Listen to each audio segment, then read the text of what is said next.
Hello once again welcome to the remedial chemistry. तो आज के इस वीडियो लेक्चर में हम पढ़ने वाले हैं एक और नया चैप्टर जिसका नाम है फिनॉल। तो यहाँ से प्रोबेबिलिटी है कि आपको एक सवाल एग्जाम में मिल जाए। तो वो चैप्टर स्टार्ट करने से पहले मैं आप लोगों को कुछ बातें बता देता हूँ कि आप में से कई सारे स्टूडेंट कंफ्यूज हैं कि एग्जाम काफ़ी क्लोज आ गया है कि सर सिलेबस कंप्लीट होगा या नहीं होगा, या सर जल्दी से करा दीजिए, क्वेश्चंस भी करा दीजिए, टाइम कम है। तो वो मैं आप लोगों को पहले भी कमिटमेंट कर चुका हूँ कि सिलेबस तो कंप्लीट कराया जाएगा, बट अभी क्या है कि मैं थोड़ा कुछ चीज़ों में बिजी हूँ। तो 24 तक थोड़ा सा मैं इंगेज हूँ, तो इसलिए अभी वीडियोस जो हैं वो पर डे एक वीडियो आ रहा है। कभी कभी दो भी दिए हैं मैंने, ऐसा नहीं है, बट उसके बाद 24 के बाद मैं फ्री हूँ। तो मैंने बोला है आप लोगों से, ऑर्गेनिक तो देखो तब तक ऑलमोस्ट कंप्लीट हो ही जाएगी। उसके बाद जब हमारी फिजिकल चलेगी और जो भी थोड़ी बहुत ऑर्गेनिक बची होगी, क्वेश्चन सीरीज भी आना स्टार्ट हो जाएंगी।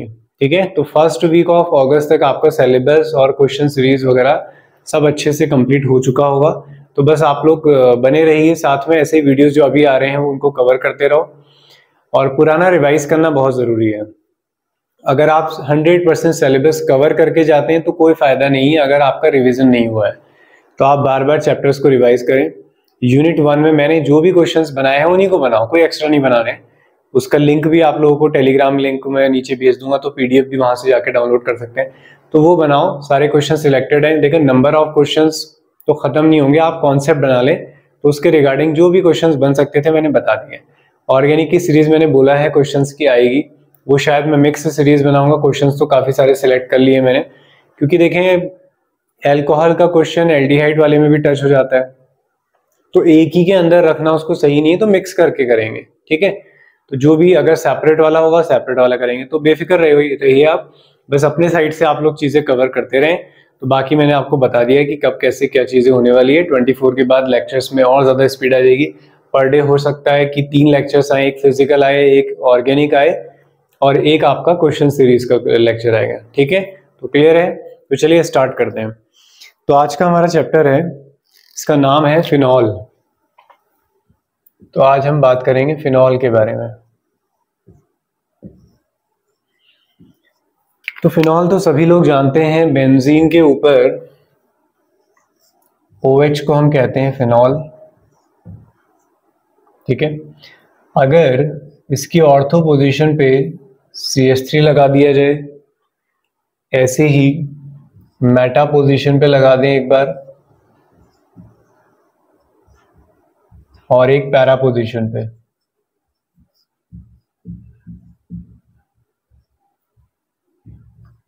ठीक है, एक ऑर्थो, एक मेटा और एक पैरा पोजीशन पे, तो इसको हम बोलते हैं जाइलीन।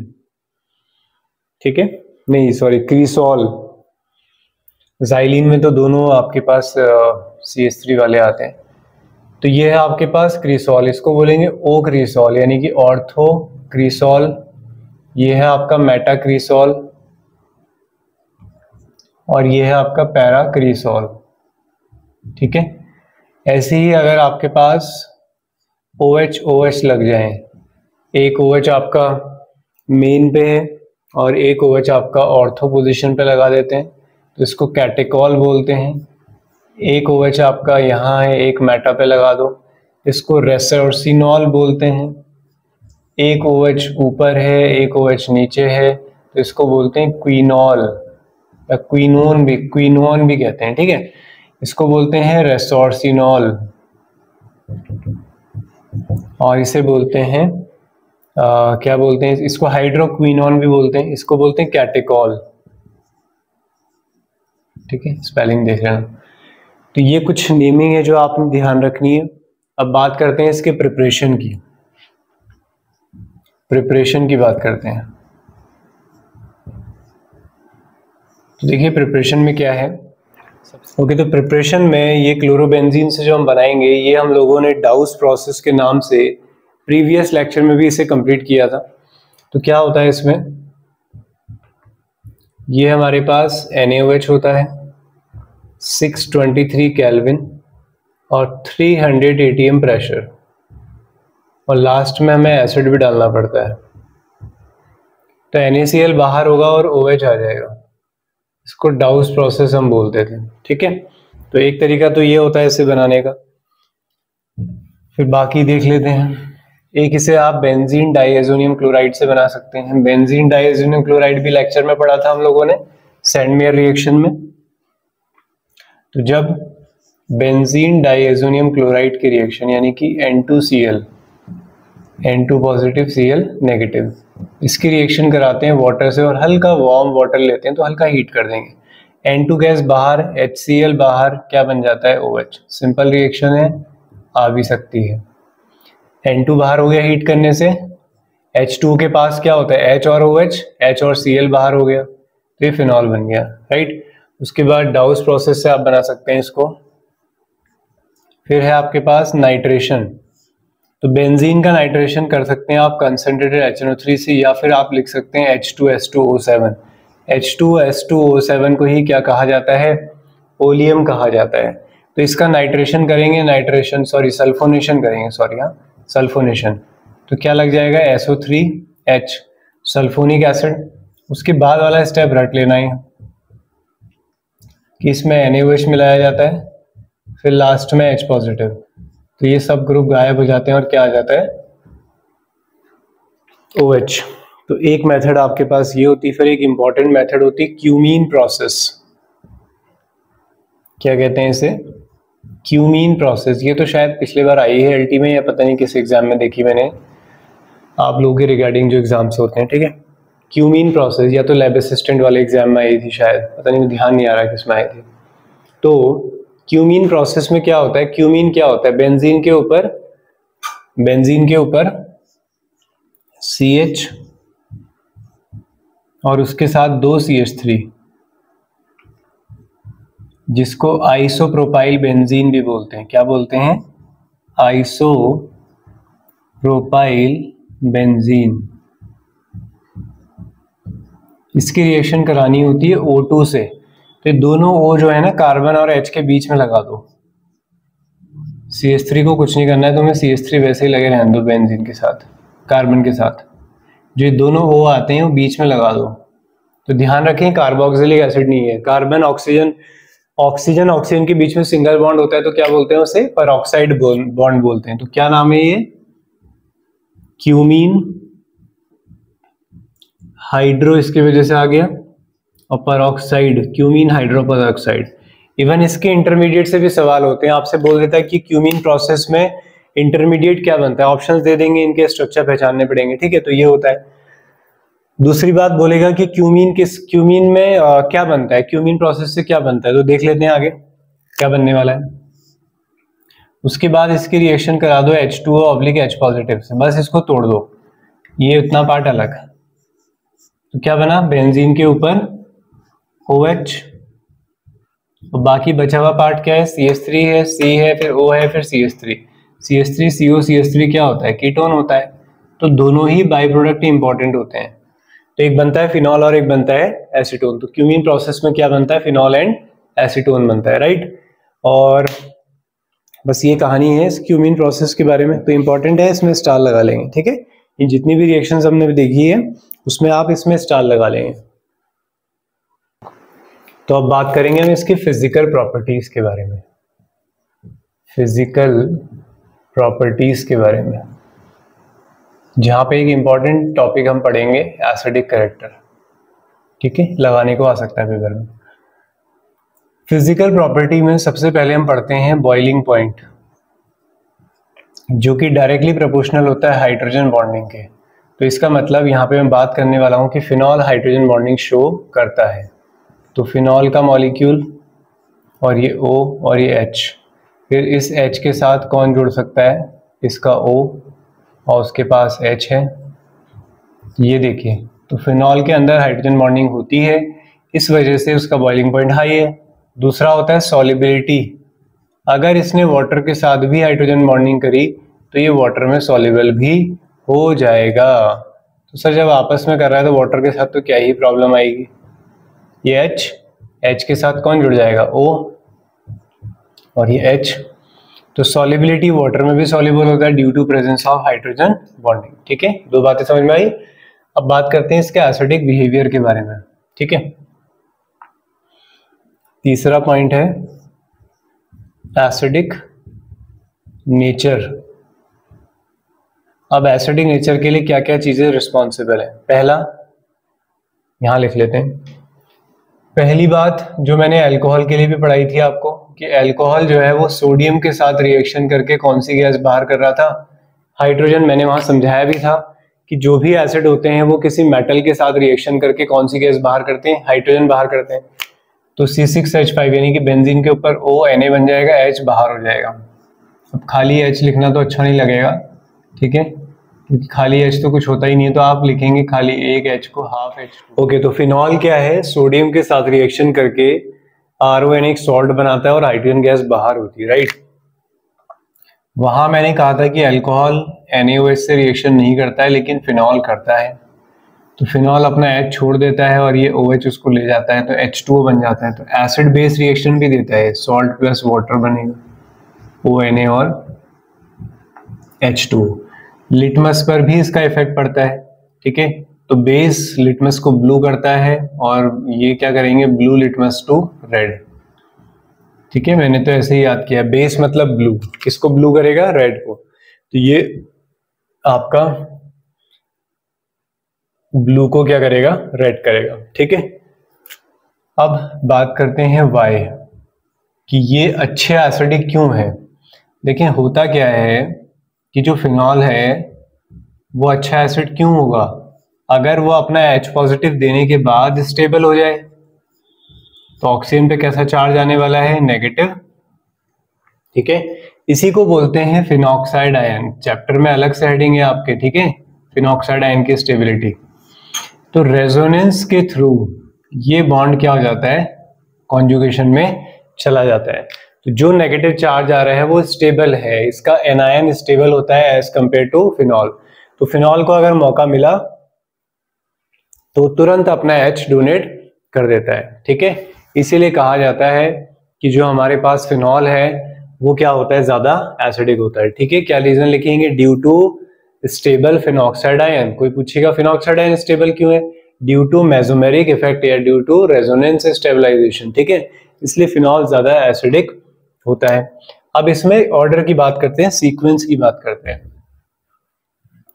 देखो मैंने कहा कि ये नेगेटिव चार्ज है, इसको स्टेबल करने के लिए तुम्हें इलेक्ट्रॉन खींचने वाले ग्रुप चाहिए। तो इसका मतलब ये है कि फिनॉल का जो एसिडिक नेचर है, फिनॉल का जो एसिडिक नेचर है वो डायरेक्टली प्रोपोर्शनल है इलेक्ट्रॉन विड्रॉइंग ग्रुप, जो इलेक्ट्रॉन खींचने वाले ग्रुप होंगे। एग्जांपल, बेंजीन के ऊपर OH है, पैरा पोजीशन पे लगा है NO2, बेंजीन के ऊपर OH फिनॉल है, मेटा पोजीशन पे लगा है NO2, बेंजीन के ऊपर है OH और यहाँ पे बेंजीन के ऊपर OH है और पैरा पोजीशन पे लगा है OCH3। यहाँ पर ये विड्रॉइंग ग्रुप है, ये भी विड्रॉइंग है, ये लगा है पैरा पोजीशन पे। तो पैरा पोजीशन पे मेसोमेरिक इफेक्ट लगता है, यहाँ पे मेसोमेरिक नहीं काम करता है, यहाँ पे क्या काम करेगा? सिर्फ -I। तो -I थोड़ा वीक होता है। यहाँ तो कोई खींचने वाला है ही नहीं और यहाँ तो डोनेट करने वाले आ गए हैं, तो ये तो खराब कर देंगे काम। तो सबसे ज्यादा ये होगा। तो ये ऑर्डर लगाने के लिए आ जाता है बच्चों, ध्यान रखना है इसे। क्या करना है? जितने ज्यादा इलेक्ट्रॉन सीकिंग ग्रुप, इलेक्ट्रॉन खींचने वाले ग्रुप, इलेक्ट्रॉन विड्रॉइंग ग्रुप लगे हों, वो उतना ही ज्यादा एसिडिक हो जाएगा। क्लियर है? तो ये कहानी थी एसिडिक कैरेक्टर ऑफ फिनॉल की। अब आते हैं इसके केमिकल रिएक्शंस पर। चलो तो अब बात करेंगे केमिकल रिएक्शन। तो केमिकल रिएक्शन बड़ी ही इंपॉर्टेंट है, ठीक है। यहाँ से मुझे लगता है कि सवाल आ सकता है, इसलिए मैं हल्के से बता रहा हूँ, ठीक है। तो ध्यान से सुनेगा, उसको सवाल मिल सकता है। तो केमिकल रिएक्शंस की बात करते हैं। तो केमिकल रिएक्शंस यानी कि केमिकल प्रॉपर्टीज में बात करते हैं हम, ठीक है। कुछ बेस तो वही है, नाइट्रेशन सल्फोनेशन वाला। तो सबसे पहले हम बात करते हैं इसमें ब्रोमिनेशन यानी कि हैलोजिनेशन की। एक एक पॉइंट इसमें इंपॉर्टेंट है, ठीक है, तो बहुत ध्यान से समझना। इस चैप्टर में बस यही इंपॉर्टेंट है, बाकी तो कुछ ग्रेजुएशन की रिएक्शंस दी हुई है, वो छोड़ भी दोगे तो कोई फर्क नहीं पड़ने वाला है, ठीक है। तो ब्रोमिनेशन में क्या होता है? ब्रोमिनेशन यहाँ पे दो तरीके से होंगे। एक, जब आप फिनॉल की रिएक्शन ब्रोमीन से कराओ इससे पहले तक जब आप रिएक्शन करते थे Br2 तो प्रेजेंस में रखते थे FeBr3, Cl2 से करते हो तो FeCl3, बट यहाँ पे कोई एसिडिक सॉल्वेंट मतलब लुईस एसिड लेने की जरूरत नहीं है, ये रिएक्शन बड़े आराम से हो जाती है। तो एक non polar solvent carbon disulphide रख देते हैं तब भी रिएक्शन हो जाती है। तो फिनॉल ओपी डायरेक्टिंग होता है, तो एक Br पैरा पे आ जाएगा और एक कहाँ आ जाएगा, ऑर्थो में। मेजर आप जानते ही हैं कौन होगा, पैरा वाला। अगर यहां पर मैंने ले लिया है Br2 विथ वाटर, तो ये बहुत ही इंपॉर्टेंट रिएक्शन हो जाती है। ब्रोमीन वाटर बोलते हैं इसे, Br2 एक्वस ऐसे भी लिखा हो सकता है पेपर में, एक्वस ब्रोमीन। तो होता क्या है ना, ये पोलर सॉल्वेंट डालते ही ये बड़ा ज्यादा एक्टिव हो जाता है और हर ऑर्थो और पैरा पोजीशन को ऑक्यूपाई कर लेगा। 2 ऑर्थो पोजीशन होती है, एक पैरा। तो ये वाइट पीपीटी बनता है, नाम क्या है इसका, 2,4,6 ट्राई ब्रोमोफिनॉल। तो अगर आपसे पूछे कि वाइट पीपीटी बनता है और पूछे कि क्या नाम होगा, ठीक है, ऐसे लिख देंगे, when phenol react with aqueous bromine it forms white PPT compound, right the name, select the name. ठीक है, तो नाम ये है, यह बता देगा कि रिएक्शन करता है और कैसा कलर बनता है, तो व्हाइट पीपीटी बनता है। तो अगर आप CH2 लेते हैं तो ये ब्रोमीन वाटर ले लेते हैं तो ये रिएक्शन हो जाती है, राइट। उसके बाद सेकंड पे आते हैं, तो सेकंड में हमारे पास आता है नाइट्रेशन। सेकंड आता है नाइट्रेशन। तो नाइट्रेशन में क्या होता है, नाइट्रेशन होता है और क्या होता है, इसमें भी 2 रिएक्शन होती है। अगर फिनॉल की रिएक्शन, देखो हम नॉर्मली किससे कराते थे, कंसंट्रेटेड HNO3 ना, यहाँ पे मैंने सिर्फ डाइल्यूट से कराई है। तो डाइल्यूट से करा देने से ही यहाँ पर रिएक्शन आराम से हो जाती है ऑर्थो और पैरा वाली। जो और जगह पर जब क्लोरोबेंजीन, बेंजीन के ऊपर Cl हुआ करता था इससे पहले चैप्टर में, तो वहां पर तो कंसंट्रेटेड से होती थी, यहाँ पर डाइल्यूट से हो गई। इसका मतलब इलेक्ट्रोफिलिक सब्स्टिट्यूशन रिएक्शन के लिए फिनॉल ज्यादा रिएक्टिव है। फिर इस साइड आ जाते हैं, अगर कंसंट्रेटेड लिया तो क्या होगा सर, कंसंट्रेटेड लेने से NO2 लगने की क्वांटिटी भी बढ़ जाएगी। और अगेन जैसे Br लगे थे वैसे ही ortho, para and again ortho, यहाँ पे क्या आ जाएंगे आपके NO2। बड़ा इंपॉर्टेंट कंपाउंड, कभी ना कभी सबने सुना है, पिक्रिक एसिड। क्या बोलते हैं, पिक्रिक एसिड, 2,4,6 ट्राई नाइट्रोफिनॉल, बहुत इंपॉर्टेंट है पिक्रिक एसिड। ठीक है, तो ये कहानी है नाइट्रेशन और किसकी, ब्रोमिनेशन की। फिर आते हैं हम सल्फोनेशन में। ठीक है, तो सल्फोनेशन देख लेते हैं। अच्छा, सल्फोनेशन तो इसका होगा नहीं, देख लेते हैं और कौन सी रिएक्शन है इसमें।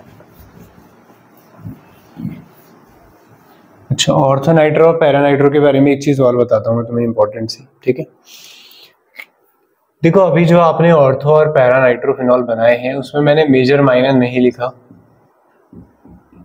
तो होता क्या है, वैसे तो आप लोगों ने को मैंने सुनाए हैं हाइड्रोजन बॉन्डिंग में, बट फिर भी आज इनको बात कर लेते हैं। तो बच्चों होता क्या है ना इसमें, कि मेजर कौन होता है इसमें, ऑर्थो वाला मेजर होता है। आपके सिलेबस में जो होते हैं बस 3 एग्जाम्पल होते हैं जिसमें ऑर्थो मेजर होगा, 2 एग्जाम्पल आज तुम सुनने वाले हो। ठीक है, तो क्या करना है इसमें, ये दोनों हाइड्रोजन बॉन्डिंग दिखाते हैं। कौन सी हाइड्रोजन बॉन्डिंग दिखाते हैं, इंटरमॉलिक्यूलर हाइड्रोजन बॉन्डिंग, एक ही मॉलिक्यूल के अंदर हाइड्रोजन बॉन्डिंग। ये याद आ रहा है, ऑर्थोनाइट्रोफिनॉल ये, जबकि यहां पर आपस में तो नहीं कर सकते ना, लेकिन ये एक मॉलिक्यूल दूसरे से करेगा हाइड्रोजन बॉन्डिंग, ये कहीं से जुड़ेगा दूसरे मॉलिक्यूल से। ऐसे ही नीचे वाला NO2 भी किसी और से जुड़ेगा जाके। ठीक है, तो यहाँ पर एक ही मॉलिक्यूल के अंदर हाइड्रोजन बॉन्डिंग हुई, तो कौन सी हाइड्रोजन बॉन्डिंग है, इंट्रा, और ये कौन सी है, इंटर। फिर क्या याद रखना है, दोनों में बॉइलिंग पॉइंट ज्यादा किसका होता है, बॉइलिंग पॉइंट डिपेंड करता है इंटर मॉलिक्यूलर हाइड्रोजन बॉन्डिंग पे, इंट्रा पे डिपेंड नहीं करता है, जबकि स्ट्रॉन्ग तो इंट्रा ही होती है। बट जो बॉइलिंग पॉइंट है, मैं ज्यादा डीप पे नहीं जा रहा हूँ उसके, ठीक है, रीजन बड़ा अच्छा सा है उसका, जब लेक्चर के लिए हम पढ़ रहे होंगे। ठीक है, वैसे तो तुम जितने भी लोग पढ़ रहे हो मैं तो चाहूंगा कि सभी का अल्टी निकल जाए, फिर भी जिसका लेक्चर भी ऑब्वियसली भरोगे ही करोगे उसका ना, जो केमिस्ट्री वाले हैं, तो मैं केमिस्ट्री लेक्चर का भी तुम्हें कराऊंगा सारी चीजें। तो इंट्रामोलिकुलर और इंटरमोलिकुलर। तो यहाँ पर स्ट्रॉन्ग तो ये होती है, लेकिन बॉइलिंग पॉइंट डिपेंड करता है किस पर, इंटर पे। तो बॉइलिंग पॉइंट पैरा नाइट्रोफिनॉल का क्या होता है, ज्यादा होता है as compare to ortho nitrophenol. तो ज्यादा वॉलेटाइल कौन होगा, जो जल्दी उड़ जाएगा। तो सर इसका बॉइलिंग पॉइंट तो हाई है, तो ये कैसा होगा, लेस वॉलेटाइल, ये जल्दी नहीं उड़ेगा, लेस वॉलेटाइल। सवाल पूछे जाते हैं इसलिए बताए जा रहे हैं, एनसीईआरटी में लिखा हुआ है सभी। और ये है आपका मोर वॉलेटाइल, यानी कि ये जल्दी उड़ जाएगा, ठीक है। तो ये कहानी थी इसके बारे में। इसके बाद एक नेम रिएक्शन सी बची है। तो एक और खास रिएक्शन हमारे पास जिसका नाम है रैमेटामिन या रिमरटिमिन, जैसे भी आप लोगों ने सुना हो अपने करियर में, रिमरटिमिन, ठीक है। इंपॉर्टेंट है ये फिनॉल में, मैंने पहले ही बोल दिया है, ठीक है। तो फिनॉल की रिएक्शन कराई जाती है, इसमें हमें CHO लाना होता है ना। तो फिनॉल की रिएक्शन कराएंगे हम CHCl3 प्लस KOH और यहाँ पे हीट। इसका इंटरमीडिएट भी ध्यान रखना है। तो होता क्या है ना, ये बेस है, ये एसिड है, तो एसिड बेस रिएक्शन होगी पहले तो। चलो Na लिख देता हूँ मैं यहाँ पे, ठीक है। NaOH KOH सेम ही होता है, बस ONA ज्यादातर देख लेते हैं हम। तो यहाँ से H चला जाएगा, यहाँ से OH चला जाएगा, तो बेंजीन के ऊपर ONA तो आना ही आना है। अब दूसरा क्या याद रखना है तुम्हें, कि यहां से एक Cl हटा दो और यहां लगा दो ऐसे, तो ये बनेगा CHCl2। ये हुआ इसका इंटरमीडिएट। तो इंटरमीडिएट पूछने के लिए भी आता है सवाल। अब बस लास्ट में रिएक्शन, पहले डालते हैं इसमें हम NaOH दोबारा से, और लास्ट में H पॉजिटिव। हर फिनॉल की रिएक्शन में लास्ट में H पॉजिटिव डालोगे अगर तुम्हें वापस से क्या लाना है, H, क्योंकि तुम्हें पता है फिनॉल को तो अगर मौका मिला तो वो तो अपना H पॉजिटिव डोनेट कर देता है। तो अगर उस पर H पॉजिटिव लगाना है तो एसिडिक मीडियम में रखना पड़ेगा, जहां H पॉजिटिव बहुत हो, चाह के भी ना छोड़ पाए, ठीक है, कोई ले जाने वाला ही ना हो। तो होगा क्या, इसको H मिल जाएगा इससे वापस, और यहां पे क्या लग जाता है, CHO। प्रोसेस क्या होती है वो भी मैं बता देता हूँ। 2 मॉलिक्यूल लिए जाते हैं NaOH के, तो 2 NaCl बाहर होते हैं, 2 OH लगते हैं यहाँ पर। एक कार्बन पे एक से ज्यादा OH अनस्टेबल होता है, चाहे 2 हो या 3। तो जब ये कार्बन पे 2 OH लगेंगे ऐसे, तो क्या बाहर हो जाएगा, यहाँ से H2O बाहर, तो CHO बनेगा, ठीक है। तो ये बड़ा इंपॉर्टेंट कंपाउंड होता था, क्या बोलते हैं इसे, सैलिसिल्डिहाइड। तो आपसे पूछ लेंगे किस रिएक्शन में सैलिसिल्डिहाइड बनता है, तो आप बोलेंगे रैमेटामिन में, ठीक है। तो रेमेटिमिन या रैमेटामिन में। उसके बाद आता है हमारे पास एक और नेम रिएक्शन, कोलबेज रिएक्शन, ठीक है। कोलबेज रिएक्शन, तो इसमें क्या होगा, फिनॉल की रिएक्शन पहले NaOH से कराओ, तो क्या होगा, NaOH का क्या काम होगा, बोलो, ONA लग जाएगा सर। फिर इसकी रिएक्शन कराओ CO2 से, देखो यहाँ पे H तो होता ही है ना, तो COOH लगा दो,